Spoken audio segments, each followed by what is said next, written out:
the Muslim Ummah. And each day that goes by, the harder we try. In gratitude we pray to Allah. Chosen as part of the best of mankind, we spread the word of Islam. Every difficulty faced in our lives makes us realize that it's just part of Allah's plan. Feeling stronger, we take it in our stride. Assalamu alaikum wa rahmatullahi wa barakatuh, and welcome to episode number 26 of our exciting journey. I'm Dr. Stef Keris, the author of Europe's Forgotten Ottoman Heritage, the editor-in-chief of ilmonlinemag.com, and a lecturer of several universities in Europe and Africa. And I had the chance to visit most of these populations, most of these Muslim communities in Europe, but also outside of Europe. Now, of course, Europe being my home continent, that's where I come from, that's where I live, I still travel a lot within Europe and still go and visit different types of communities there. And I find it interesting to see the development and the progress of the Muslims in certain countries within Europe. We mentioned earlier, or the last episodes, the previous episodes, we mentioned in them the Muslims in Eastern Europe, we mentioned the Muslims in Central Europe, mentioned Germany, of course, an important country, France, the UK. But what about Southern Europe? What about the countries that originally already had contact with Muslims, and not just through trade, but they had them for a while, living with them. Basically, there were Spanish Muslims, Portuguese Muslims, Greek Muslims, Italian Muslims. We had them already there, and they were basically more than just reverts. We had several generations of Muslims coming from there. Spain in particular, of course, Spain played such an important role in our Muslim history and keeps playing actually still an important role, because Muslims in Spain rediscover their past. Even I've heard of cases, for example, mashallah, that people in certain villages or in certain areas in nowadays Andalusia, in the south of Spain, have found out that their great-grandparents, for example, or even longer down the line, of course, further back, they discovered that they actually were Muslims. And Spaniards of nowadays are trying to find out their roots and figure out if indeed, if their grandparents or great-great-great-grandparents were Muslims, if there is something about Islam that could be of interest to them too. And we do have quite some reverts in Spain. We're talking official numbers of 30 to 40,000. Again, these are just official numbers, just estimates, as we had to estimate all the other populations, of course, in the rest of Europe.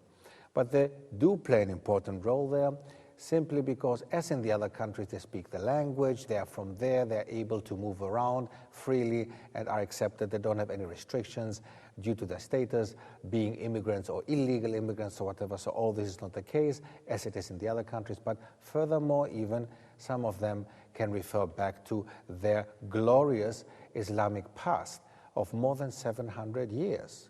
As we said already in one of the episodes that we mentioned about Spain and Portugal, Al-Andalus, the Iberian Peninsula, we said that the Islamic influence was so important for these countries, basically, that we cannot imagine a Spain of nowadays without this influence. More than 700 years of Islamic presence in Spain. That's an amazing amount, isn't it? I mean, 7 centuries and more. It's an amazing amount, and we have to look into this one. The immigrants in Spain nowadays, the Muslims who are around 1.5 million in Spain. Again, these are numbers that, again, some of them are not, they cannot be authentic, simply because many of the immigrants living in Spain are illegal immigrants coming from Morocco.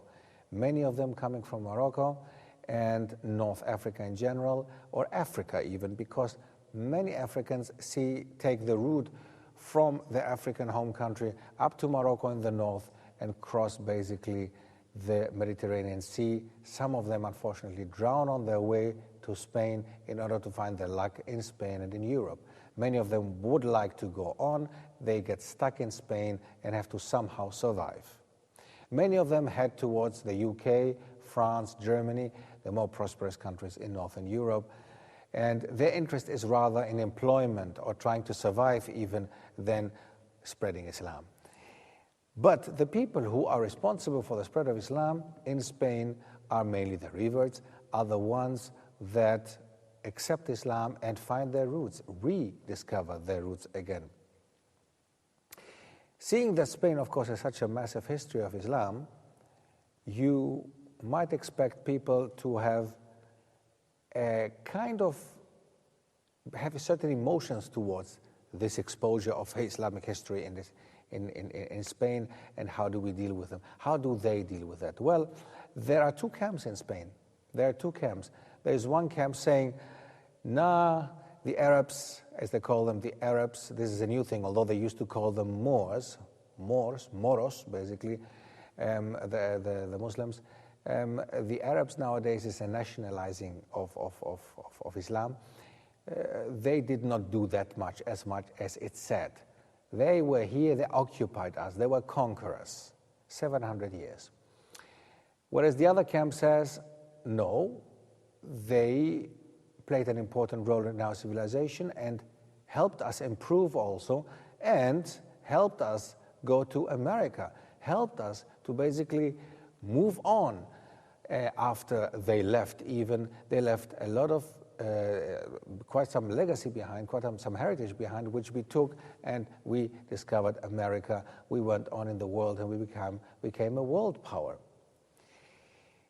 These two camps, it's difficult to say which one is the majority and which one is the minority, but they do exist. And within these camps, you will find, of course, in between, you will find the Muslim Spaniards, who have to somehow find out which one they have to cooperate. Obviously, they consider Islamic Spain a big part of their history, a big part of who they are and of their identity.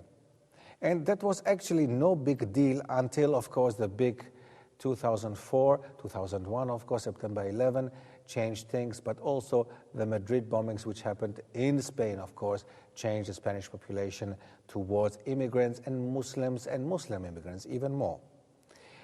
Now they are seen as terrorists, even more so than in other countries, of course, because the Madrid bombing affected the Spanish population itself.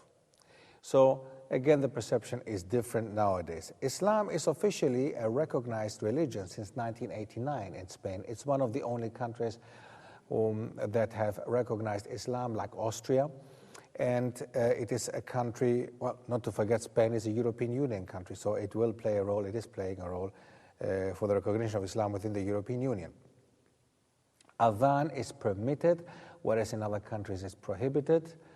And there is one Islamic party which is trying to gain some votes, especially in the south of Spain, in Andalusia, which is the name of it in Spanish nowadays. Muslims, we're talking about 3 to 4% of the population, and the reverts are playing the majority of the role. Now, Moroccans might be the main carriers of Muslim immigration, of being Muslim, the main Muslim immigrants, but there is a much bigger percentage of European foreigners and of foreigners from Eastern Europe, from the Eastern Bloc states, like Romania, Poland, and European Union, like Britain, Germany, who are basically residing at the coasts as pensioners. The history of Spain, of course, we should not forget, it was a power, a superpower, and had reached America and Africa. This can be seen also within its population. You can find quite some South Americans trying to settle in Spain. Also some Africans, although in Africa basically there's just one Spanish-speaking country, Equatorial Guinea, but you will not be able to find many of Equatorial Guinea's people in Spain, rather Senegalese and Nigerians, which again raises the profile of the Muslims. There are more Muslims from Africa. Spain was Europe's largest absorber of migrants from 2002 to 2007, with its immigrant population more than doubling as 2.5 million people arrived during that time. According to the Financial Times, Spain is the most favored destination for West Europeans considering a move from their own country and seeking jobs elsewhere in the European Union. Now, one thing we should not forget, nowadays Spain has become a country of immigration. People can go to Spain, but we should not forget that many Spaniards went abroad during the time that they could. Between 1846 and 1932, it is estimated that nearly 5 million Spaniards emigrated to the Americas, especially to Argentina and Brazil. Approximately 2 million Spaniards migrated to other Western European countries between 1960 and 1975. Now, Spain plays an important role for the development of the Muslims, for the acceptance of the Muslims as well. Now, what about Portugal? What about the nation that was the first Christian nation, independent nation, and the first nation to go out and colonize and go to America?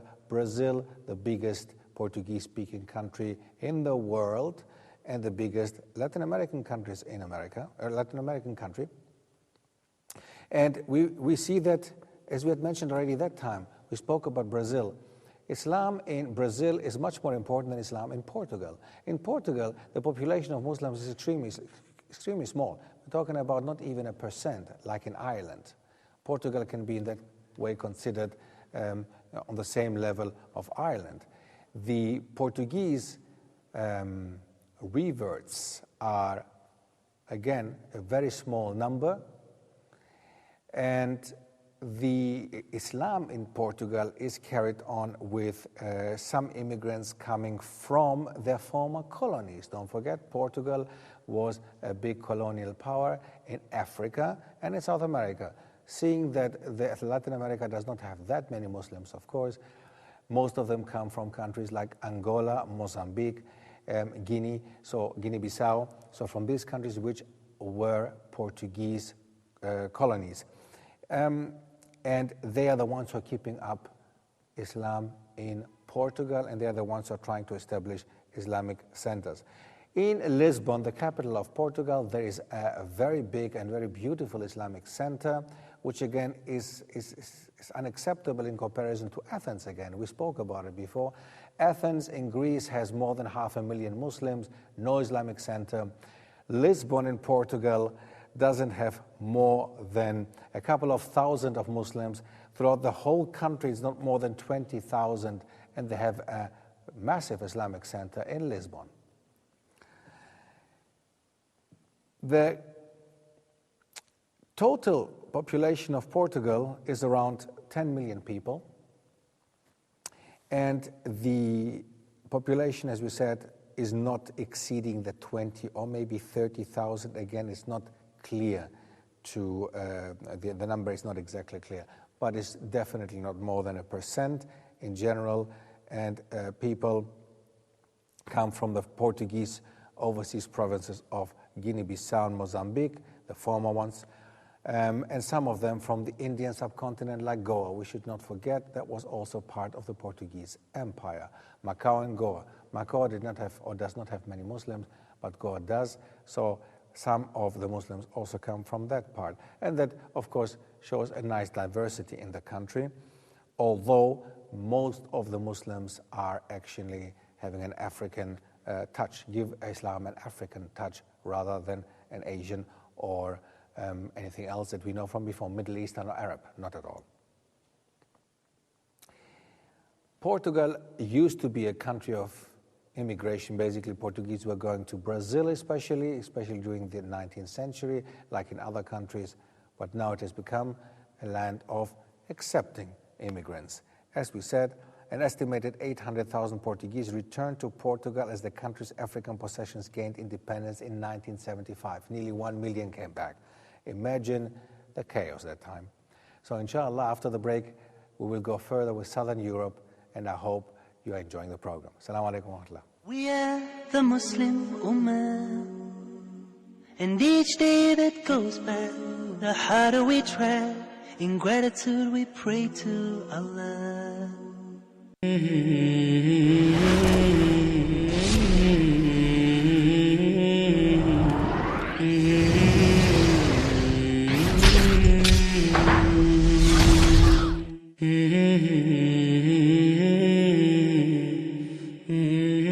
Let's start from where they started. Who are they? The companions of the Prophet ﷺ. When they started learning the religion of Islam, they started with the Aqidah, the belief system, faith. Brothers and sisters in Islam, dear viewers, the Prophet ﷺ spent 13 years in Mecca teaching that generation the belief system, the Aqidah. Aisha radiallahu anha confirms this by saying, the first things which were revealed from the Quran was matters of Aqidah. Who is Allah? Jannah, paradise and hell. Jundub ibn Abdullah al-Bajali, may Allah be pleased with him, said, we learned the belief system, we learned the Iman, we learned the Aqidah, then we learned the Quran, Brothers and sisters in Islam, nowadays, a lot of our cultural practices, a lot of our societal norms are against our belief system. And the reason why we're falling into this, because we did not start from where they started.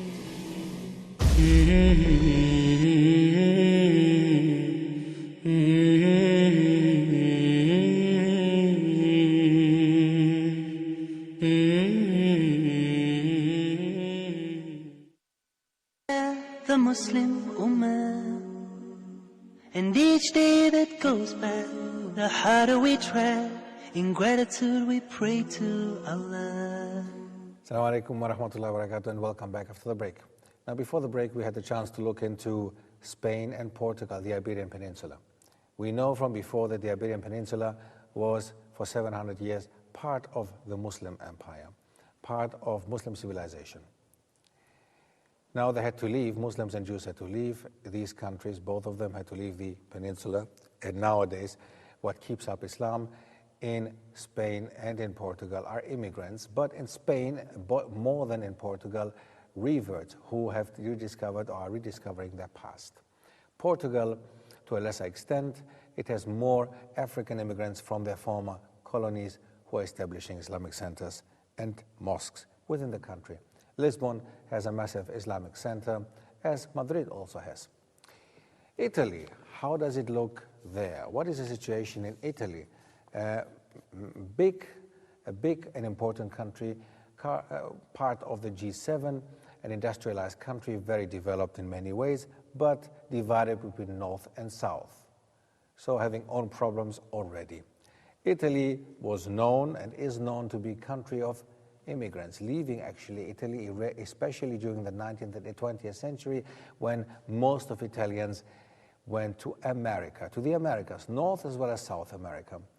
Country like Argentina, country like the US, Canada, has had a big influx of Italian laborers during the 19th and 20th century, and we should never forget this. Italians, you can be found all over the world.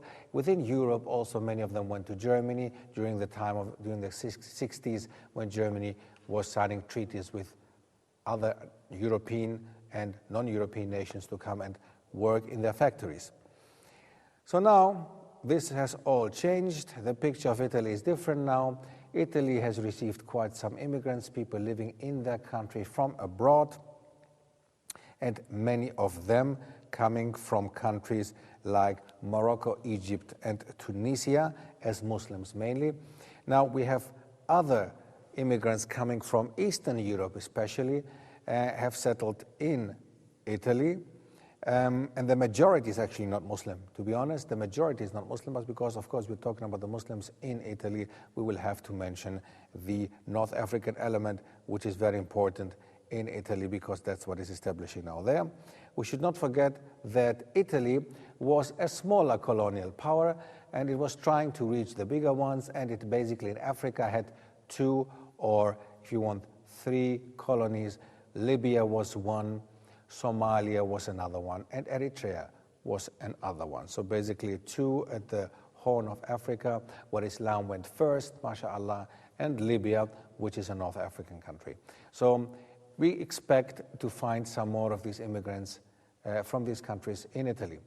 Now, in general, it is true you will be able from the 1970s to see the first trickle of Somali immigrants from Somalia, which began to arrive during that time, but they are not the main population in Italy, although they do have a part of spreading Islam and being Muslims in the country, simply because of their common past.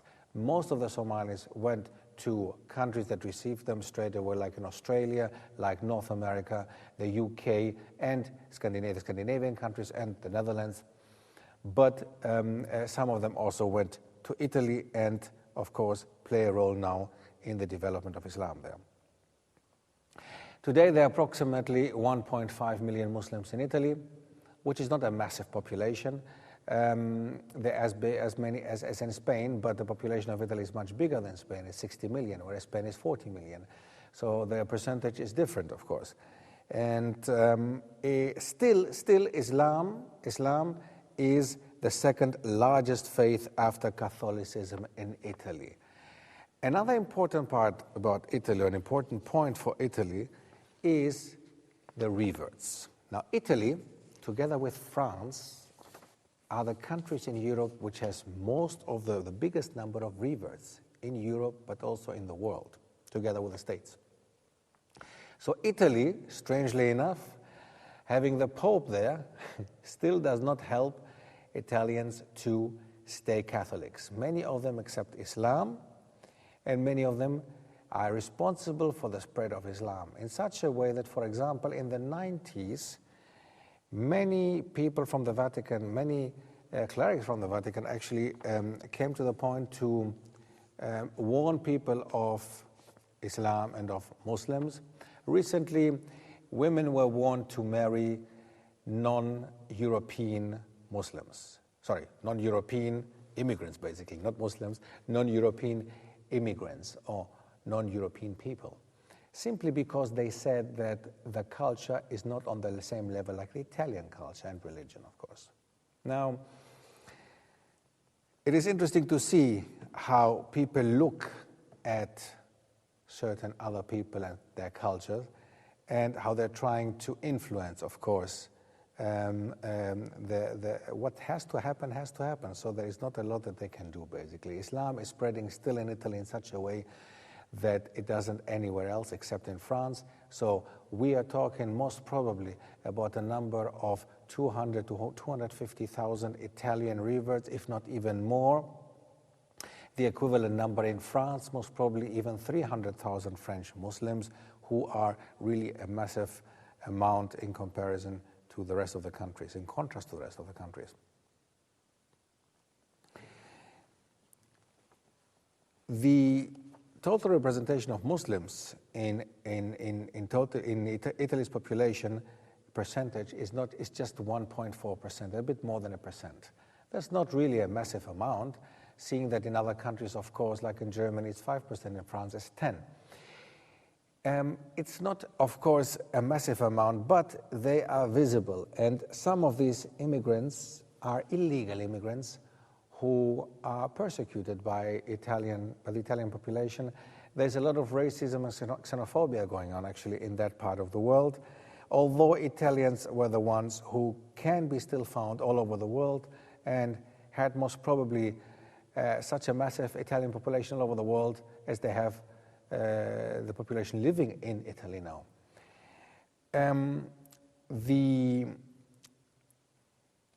Northern League, which is basically a racist party or with racist tendencies, is the one that influences politics, of course, a lot, and influences also the way that people look at immigrants, but also at Islam. They're trying also, although despite the fact that we have so many Italian reverts, they're trying to make Islam a part of, it's an immigrant ideology, immigrant religion. But in Italy and in France, definitely not, if not even in the rest of Europe, it's not true, but definitely in countries like France and Italy, this is not the case. As we have seen, a big number of Italians and French revert on a daily basis. This, of course, is in contrast to the neighbors, to the eastern neighbors of Italy, Greece. Greece used to be 500 years nearly part of the Ottoman Empire. Nowadays, the immigrants or the Muslims actually, first of all, the Muslims who live in Greece are divided within a group in the north of Italy who are the original, the remainders of the Ottoman Empire. Some of them are Turkish speakers, some of them are Pomaks, Bulgarians, but they are Muslims living in the north in certain types of ghettos, you can say, in the north of Greece.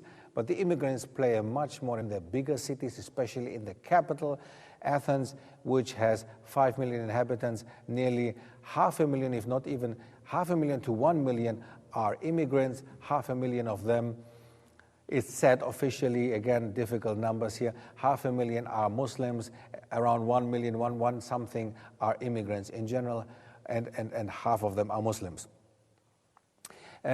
Especially, it's difficult to come to a precise number because of the illegal immigration in Greece. Most of them are illegal. They don't get papers. They're trying to get through Greece in order to reach the prosperous Western European countries, but they get stuck there in the end and have to be returned, have to be taken care of. Most of them disappear, underground, try to hide in apartments with other immigrants together. Interestingly enough, Greece is the only country in the European Union which has a constitution which clearly doesn't allow, prohibits da'wah, prohibits the work of proselytism, as it's called in Greek. Proselytism, basically, we call it simply da'wah, missionary work of trying to come out with Islam, the spread of Islam. It's very difficult to stand outside in the middle of Athens or Greece and propagate Islam as people do in London or in Paris or in other cities in Europe. That does not mean that it doesn't happen. It does happen, but it has become more difficult because of the law being against it.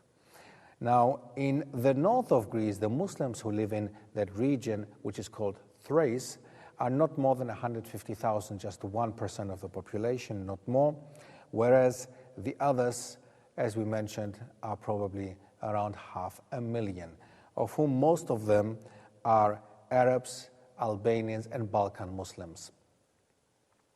There is a big number of Egyptians where there is a special agreement between the Egyptian government and the Greek one. We're talking about 100 to 150,000 Egyptians in Greece alone, and there is a special treaty between the Greek government and the Egyptian government so that these people who come back to Egypt after they've worked in Greece get their state pension and can retire, can come back to Egypt. But this is one of the only countries, basically. Nowadays, you can find in Greece also a big population of Africans, African immigrants and African Muslims, mainly from West Africa.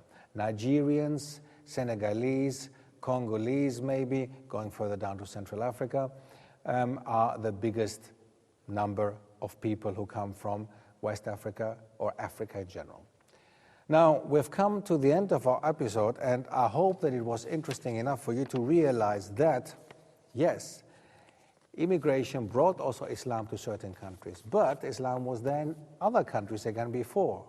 And in the south of Europe, definitely no doubt about it, Islam has a space. And it belongs there. It has a place there, and it should actually stay there. Nowadays, Islam is seen as an immigrant religion, but hopefully these episodes are changing your mind. Jazakumullahu khair, and I would like to see you in the next episode. Assalamu alaikum wa rahmatullah. We are the Muslim Ummah, and each day that goes by, the harder we try. In gratitude we pray to Allah. Chosen as part of the best of mankind, we spread the word of Islam.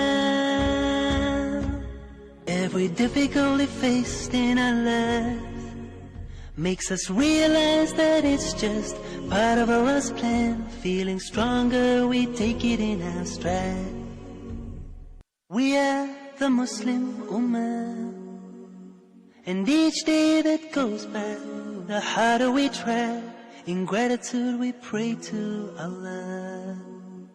Chosen as part of the best of mankind, we spread the word of Islam.